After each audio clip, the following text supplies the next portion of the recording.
Star Citizen 323 needs to chill, but let's talk about it. Hello, my name is Grumpy.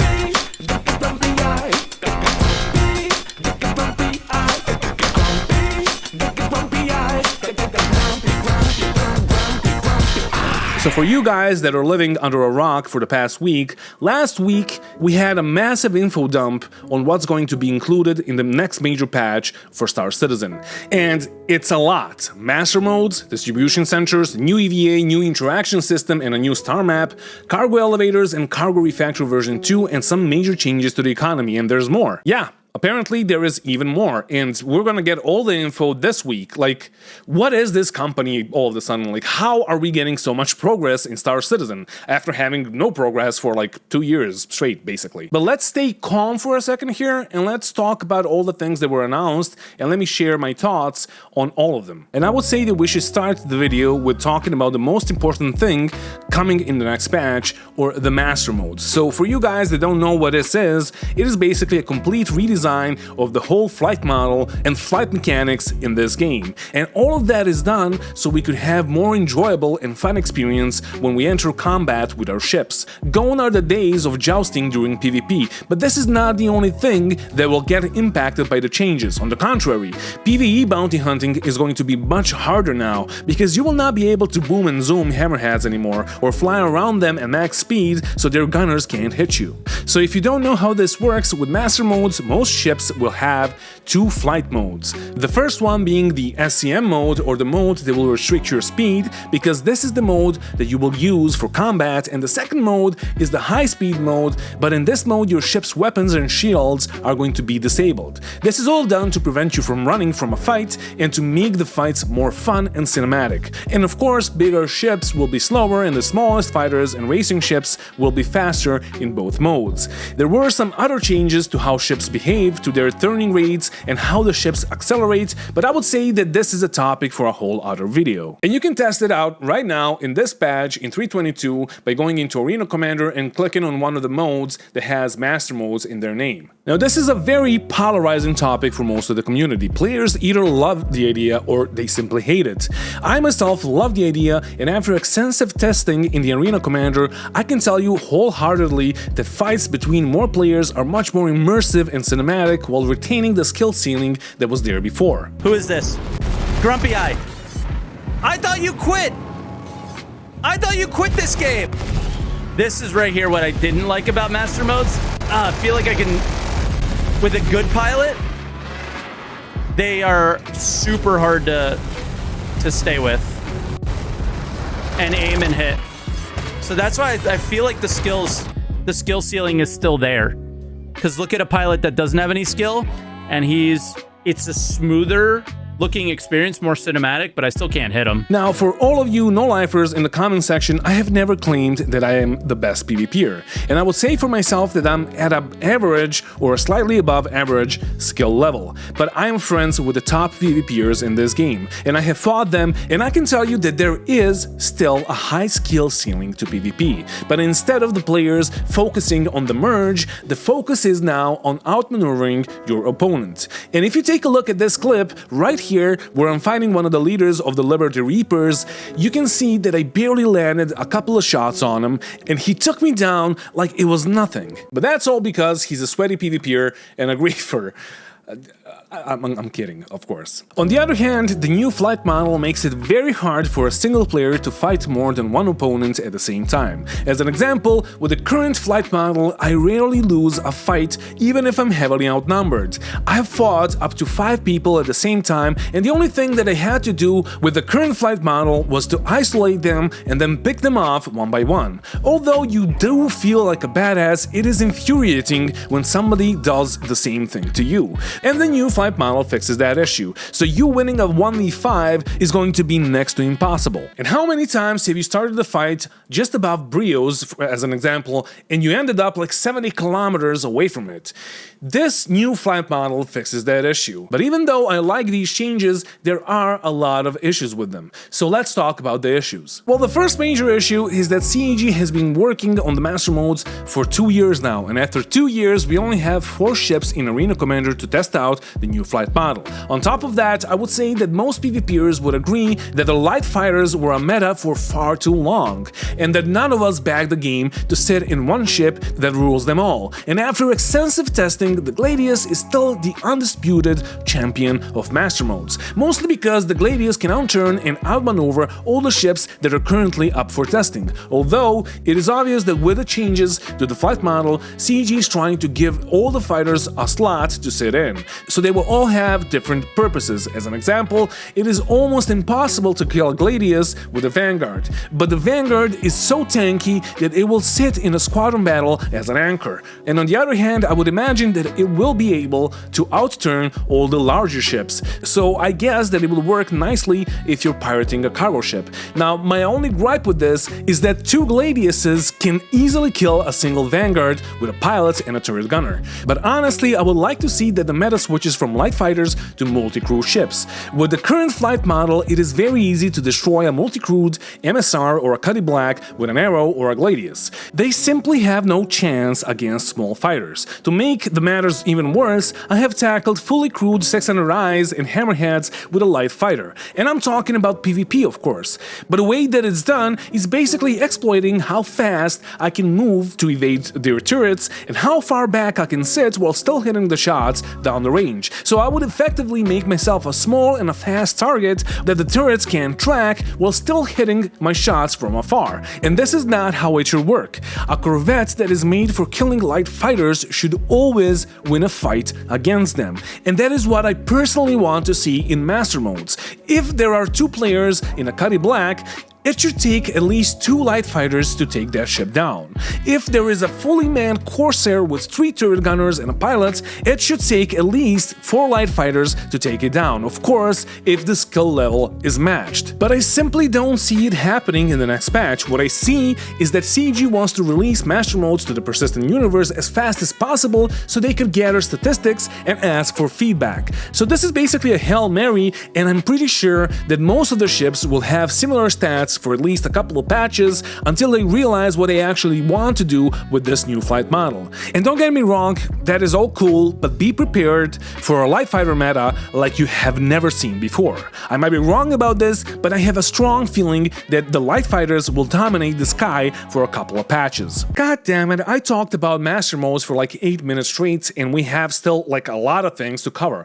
But at least these things are not as polarizing as Master Modes are. But let's continue. The next big change is going to be the new EVA system, or the way your character flies around when you're navigating in zero-G environments. And it does look cool for sure, but I have a lot of concerns. Mainly because I've been pirating a lot, and even though this system seems to solve a lot of issues with navigating through tight spaces, it seems to me that it will make a ton of new problems. As an example, I don't get why we're switching from coupled to decoupled mode, or in other words, why are the inertia dampeners not on at all times. So I see us bumping our heads into the walls every time we try navigating through small spaces in derelict ships. Also, going in face first is a death sentence, because even though you're a smaller target for the enemy player, once they hit you, well, you're dead because it was a headshot, because that's the only thing that they can see. The next big thing is that they didn't really show what happens if a player actually hits a surface, or when a player leaves a single-seater, and both of those actions are known for bugging your character out, which completely disorients the player. And I also don't understand how the movement is going to work. And I have a voodoo doll of my president here to demonstrate what I'm like concerned about. So they showed that you're gonna move like this, like psh, psh. That was like an actual psh sound effect, right? So if you want to move backwards, or if you want to look backwards, you're gonna do this, right? And you're gonna move backwards. But what happens if you want to look upwards and you want to move backwards? Like, do you see the issue here? I'm hoping that my president is fine. No, I'm not.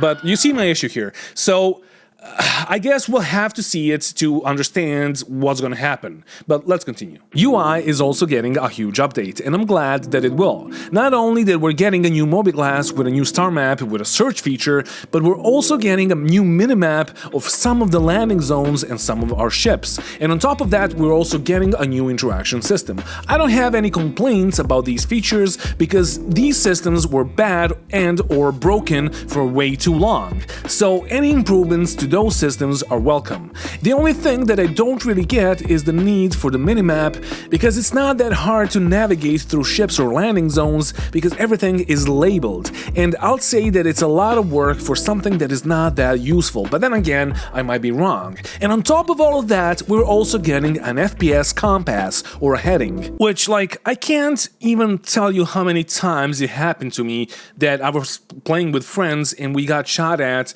and the guy was like somewhere and we couldn't see him, and like one of us would see him and he would just scream like, hey, he's over there, like where the fuck is over there? Or somebody would like scream, he's north. What the fuck is north in this game? How do we know where north is? So it's a very welcome feature, and I'm very glad that we're gonna get it. But let's continue. On top of all of those gameplay improvements, we're also getting the new distribution centers. I thought that they will be released last year, but I guess I was a couple of patches off with this one.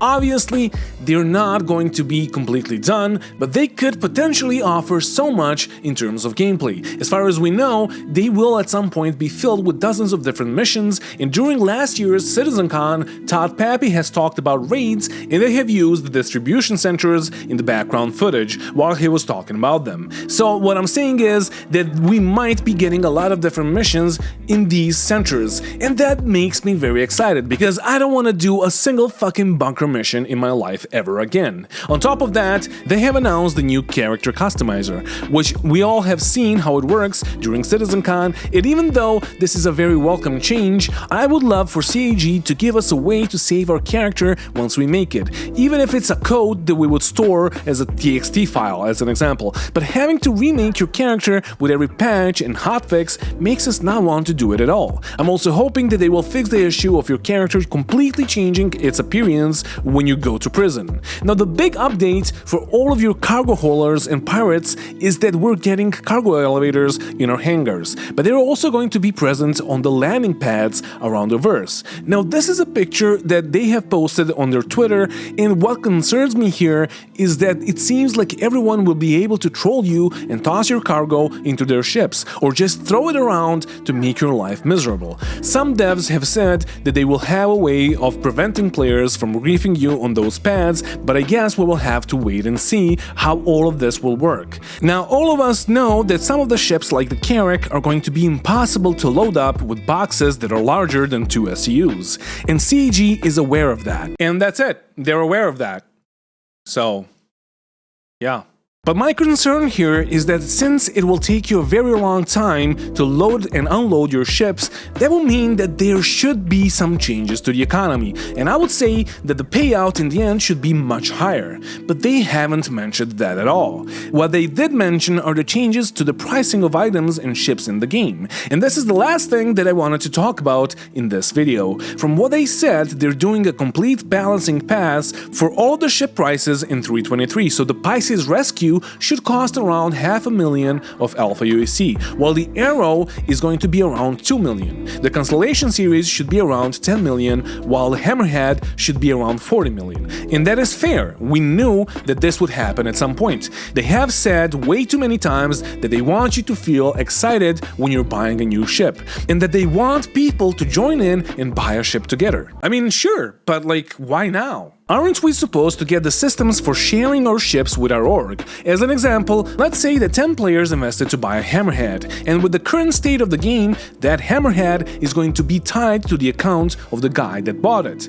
So when that guy is not around, the other 9 players that invested in that Hammerhead cannot use it, because he is not there to spawn it. So the question is, why not work on an org sharing system first? On the other hand, we're still in an alpha stage of the game, and even if we get get 4.0 this year, it's still going to be an alpha 4.0. So what I'm saying is most players should be able to test out most of their ships, so they could report issues and so CEG can get metrics for them. And this will not be possible for most of the players if these changes go through. And I'm guessing that CEG is trying to gather statistics to tweak the ship prices, but I simply don't think that this is the right time to do it, especially knowing that we will have a lot of wipes in the future.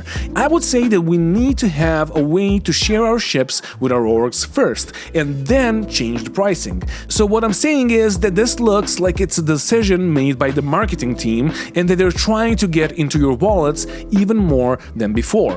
Sure, you can make trillions of Alpha UAC with a Reclaimer, but it is a capital ship, and that's the amount of money that you should make with it. The issue is that it's way too easy to do it, and that's an issue that should be addressed by the gameplay department and not the economy team. But instead of giving us a gameplay loop that is engaging, fun, and skill-based, they raise the prices of the ships, which will in the end make them more money in the Plutch store. But to conclude this video, none of this matters because we're getting a lot of things with this patch, and I can't tell you how excited I am about it. But I should, and most of us should, curb our enthusiasm, because this still doesn't mean that we will get all of these features in 3.23, and it doesn't mean that we'll get all of them at the same time with the 3.23 update. The fact of the matter is that this could be the last patch before we get server meshing with 4.0, and since it could take a while for 4.0 to drop, 3.23 could be just like 3.17,